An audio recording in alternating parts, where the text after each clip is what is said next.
Have you ever looked at your grown children and felt a distance you couldn't quite explain? You love them more than anything in this world.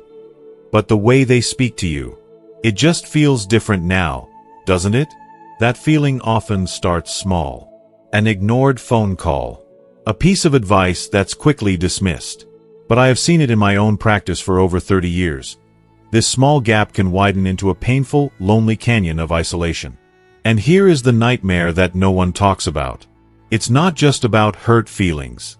It's about the slow, silent erosion of your place in the very family you built from the ground up, leaving you to quietly wonder if you've become more of a burden than a respected parent. So, your first instinct might be to get angry, to remind them of everything you've sacrificed. But as a family doctor who has sat with hundreds of families going through this exact struggle, I can tell you, that is the one reaction almost guaranteed to push them further away. There is a quieter, far more powerful way to handle this. I'm not just talking about theory. I'm thinking of a patient of mine right now. A wonderful father who felt he was fading into the background of his own family's life. He tried arguing, tried reminding them of the past, but it only built a higher wall between them. The solution that finally brought his family closer. It was surprising, and it had nothing to do with confrontation. That's why in this video, we aren't going to talk about blaming your children. Instead, I'm going to share with you 6 powerful, practical shifts you can start making today. These are simple actions that don't require arguments or drama, but they can completely transform how your children see and treat you. Everything I'm sharing comes not from a textbook, but from decades of real conversations with people just like you.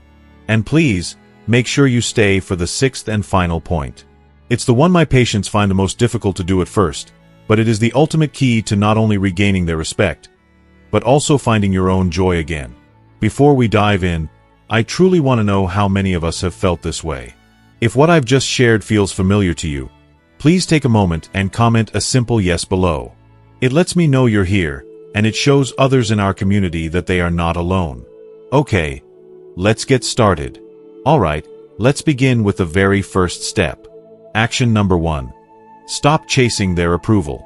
The most common trap I see parents fall into is the belief that if they just do more for their children, if they bend over backward, always say yes, and drop everything at a moment's notice, then their children will surely appreciate and respect them more. Comes from a place of deep love, of course. But psychologically, the opposite is almost always true. Constantly chasing their approval sends a quiet, subconscious signal that your own needs, your own time, and your own feelings come second. You are inadvertently teaching them that your boundaries are flexible and that your schedule is less important than theirs. Now, why does this pattern become so much more common as we get older? It often stems from a natural, very human fear of being left out or becoming irrelevant in our children's busy lives. We try to make ourselves useful, to be indispensable, hoping it will keep them close. But this strategy often backfires. Instead of feeling gratitude, our children begin to feel a sense of entitlement. Your generosity is no longer seen as a gift, but as an expectation. This leads to a set of very familiar, painful symptoms. A feeling of being taken for granted.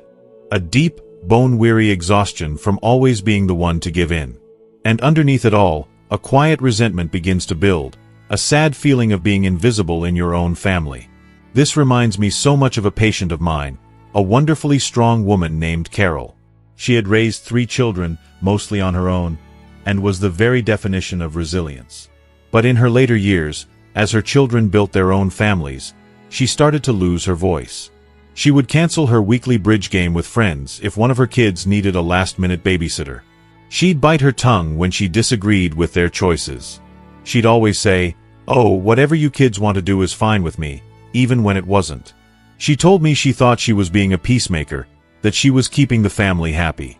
But what her children saw was someone who didn't seem to have a life of her own. And without even realizing it, they started to value her less. The solution isn't to become demanding or selfish. It's to practice self-respect first. The first step is simple, but powerful. The next time you want to say no, say it. Calmly, kindly, but firmly. You don't need a long excuse. A simple, "That sounds lovely, but I already have plans for that afternoon," is more than enough. You are not rejecting them. You are honoring yourself. And when you begin to honor yourself, they will have no choice but to follow your lead. If this idea of putting yourself first resonates with you, please comment the word self-respect below. It's a powerful reminder for all of us. Action number 2. Don't argue, lead by example. When you're treated with disrespect, when your opinion is dismissed or you're spoken over at the dinner table, our gut reaction is to defend ourselves, to argue our point, to raise our voice to prove that we are right and that we deserve to be heard. Our generation was often taught to speak up and fight for our place. But in these delicate family dynamics, that instinct can be incredibly damaging. Here's why. Arguing immediately puts you on their level and, in a strange way, gives them control over your emotions. When you meet their disrespect with anger, you are essentially confirming their power over you. You are showing them that they can push a button and get a predictable, emotional reaction. A calm, dignified presence in the face of disrespect is infinitely more powerful than any angry outburst could ever be. It shows an unshakable inner strength that cannot be manipulated. It communicates that your peace of mind is not up for debate. This is a lesson that can be hard to learn. I think of Richard, a retired high school principal I've known for years. He was a man who was used to commanding a classroom with just a look. But at home, his grown children had fallen into the habit of treating him like he was, well, old and out of touch. They would interrupt his stories, roll their eyes at his advice. At first, he fought back. He'd raise his voice, trying to assert the authority he once had. The family dinners became tense, miserable affairs. Then, he tried a new tactic, something we had discussed. The next time his son interrupted him mid-sentence, Richard simply stopped talking. He didn't sigh. He didn't glare. He just went silent and looked at his son with a calm, patient expression. The sudden quiet in the room was more profound than any shouting ever was. His son faltered, suddenly aware of his own rudeness, and said, "Sorry, Dad. Go on." Richard didn't have to win an argument. He won respect with his composure. So, the next time you are dismissed, I want you to resist the urge to engage in a fight. Instead, try one of these two things.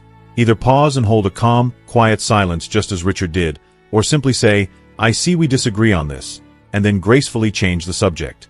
You are showing them, through your actions, that you don't need to win a verbal battle to be a figure of respect. Your dignity speaks for itself. Action number 3. Withdraw your emotional dependence. It's one of the most natural things in the world to want our children to be a source of our happiness. We love them deeply, and we want to feel that love and connection in return. But a problem arises when they become our only source of happiness and emotional fulfillment. When your entire week is made or broken by whether or not they call. You have given them a power that is, frankly, too much for them to carry. From a psychological standpoint, this kind of emotional dependency feels like a heavy burden to adult children. It creates a sense of obligation, not genuine affection. They begin to feel responsible for your happiness, and that is a job they never applied for and cannot possibly succeed at.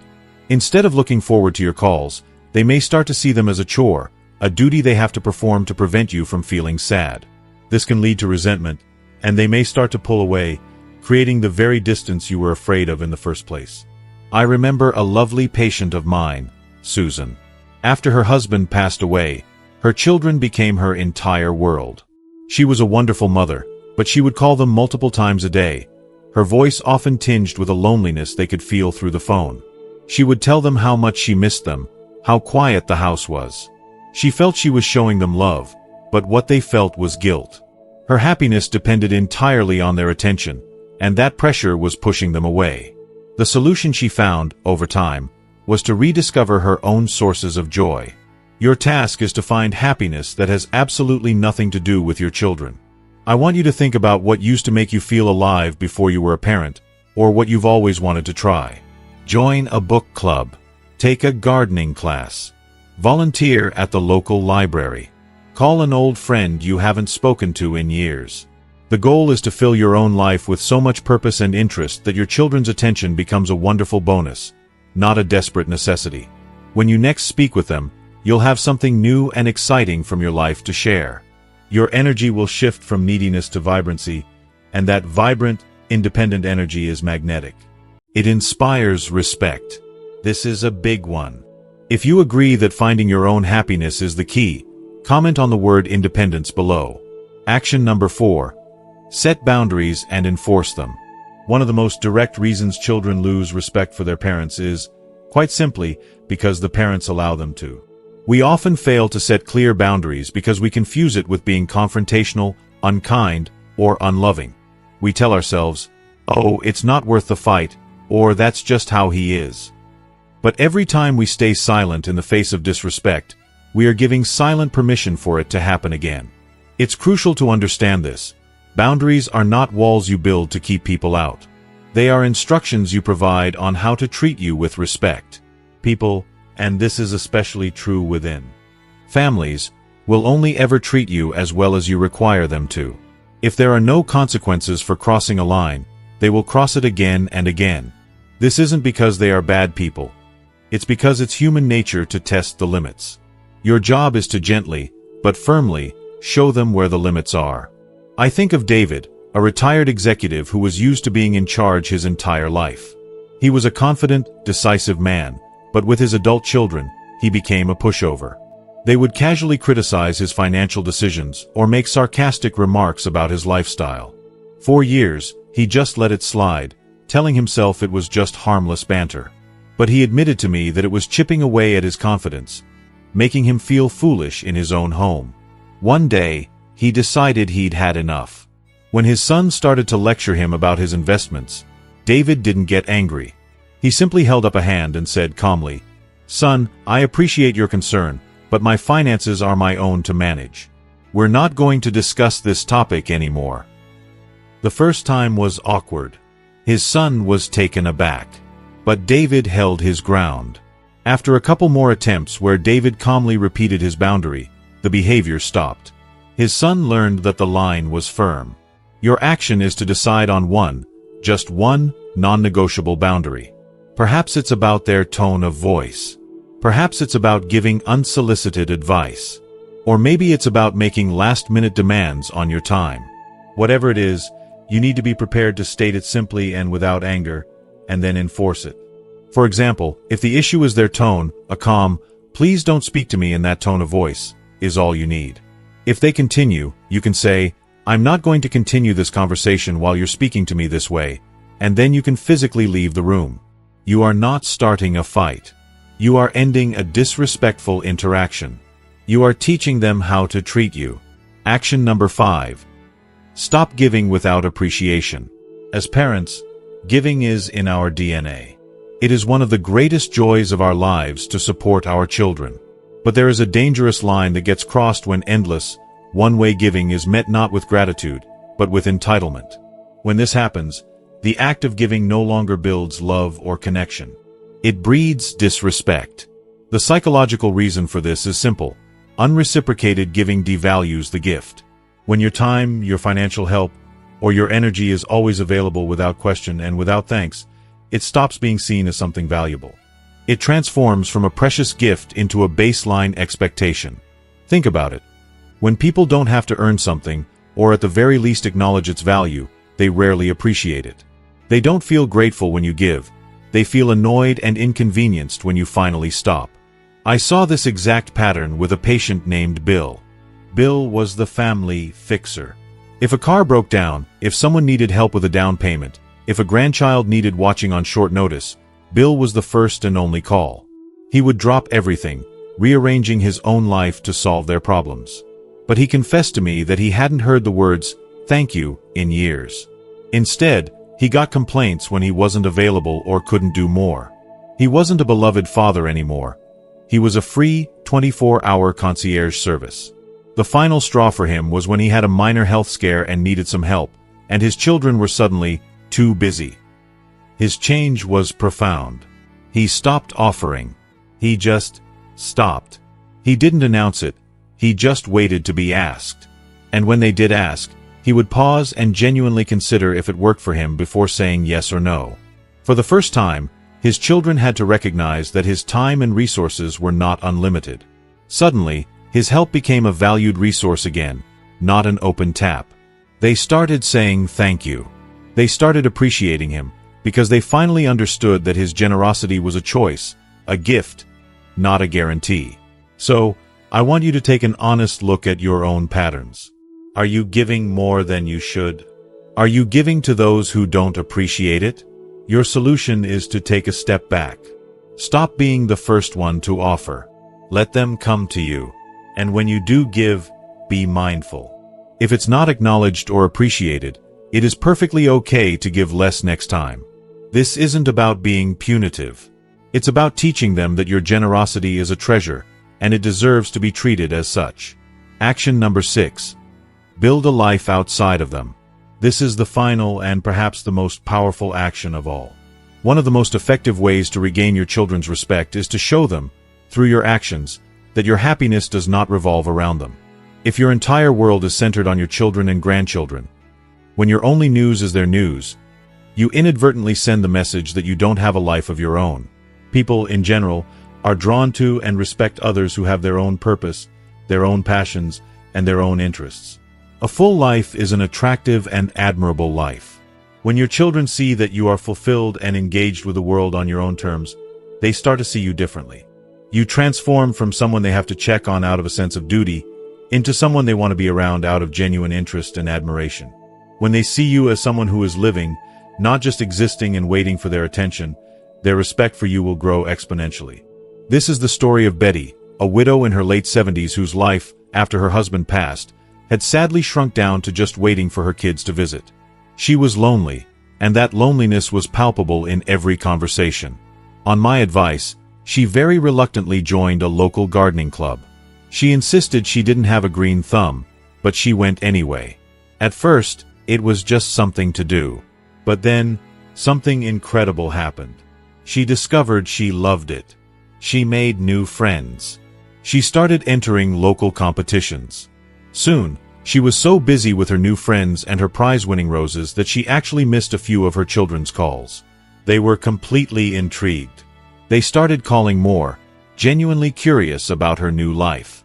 "Mom, what's this I hear about you winning a blue ribbon?" She wasn't just Mom anymore, a figure of obligation. She was Betty, the award-winning gardener. She had her own stories, her own successes. They admired her independence. They respected her. So, your final, most important task is this.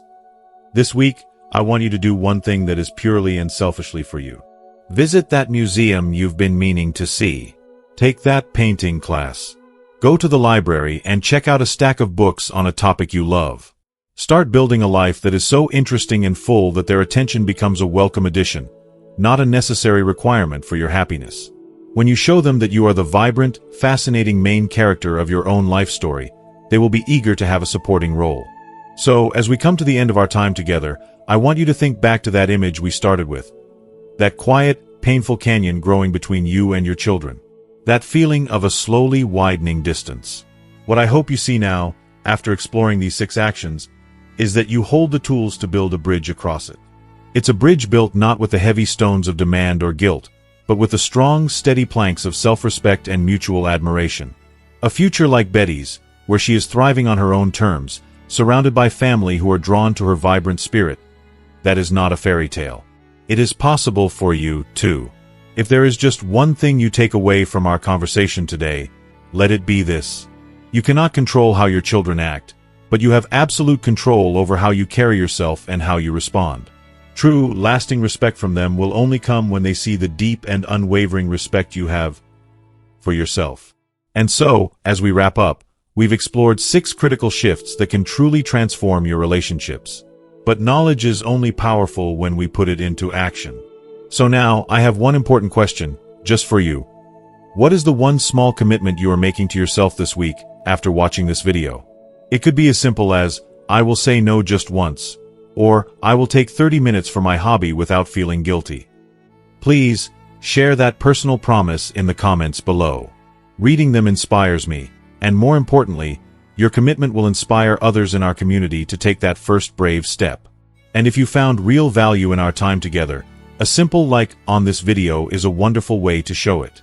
To make sure you don't miss our next conversation, please hit that subscribe button. It's more than just a click. It's you joining a community of people dedicated to living their golden years with dignity, joy, and purpose. Finally, Think of just one other parent, one friend, who might be feeling this same way and is struggling in silence. Please, share this video with them. You never know whose heart you might lift today. Thank you for spending your valuable time with me. Be kind to yourself, and I look forward to seeing you in the next video.